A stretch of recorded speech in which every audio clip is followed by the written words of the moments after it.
Hello everyone, তোমরা সকলে কেমন আছো? আমার নতুন আরেকটি ব্লগে তোমাদের সকলকে জানাই স্বাগতম। প্রতিদিনের মতোই আমি আজও চলে গিয়েছিলাম আমাদের মাঠের দিকে। সেখানে গিয়ে দেখি আমার মা ধানের শীষ তুলছে, ধান ঝাড়ি বানাবে বলে।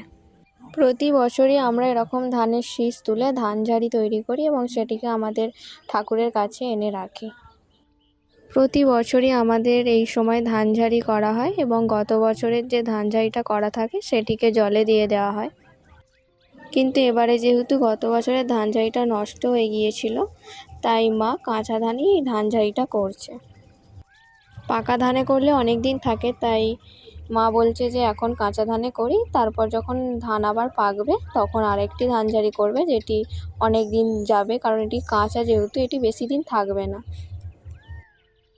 তারপর আমার মা ধানগুলোকে তুলে নিয়ে বসে পড়ে আলে। সেখানে বসে ধান ঝাড়িটি বানায়। তোমরা দেখতেই পাচ্ছ যে এখানে ধান ঝাড়িটা বানানো হচ্ছে। আমরা এভাবেই ধান ঝাড়ি বানাই। তোমরা যদি অন্য আরও কোনোভাবে ধান ঝাড়ি বানাতে পারো তাহলে আমাকে কমেন্টে লিখো। আমার কিন্তু ধান ঝাড়ি দেখতে বেশ খুব সুন্দর লাগে। এই দেখো আমার মায়ের ধান ঝাড়ি বানানো প্রায় শেষ হয়েই এসেছে। এই দেখো ধান ঝাড়িটা এরকম দেখতে হয়েছে।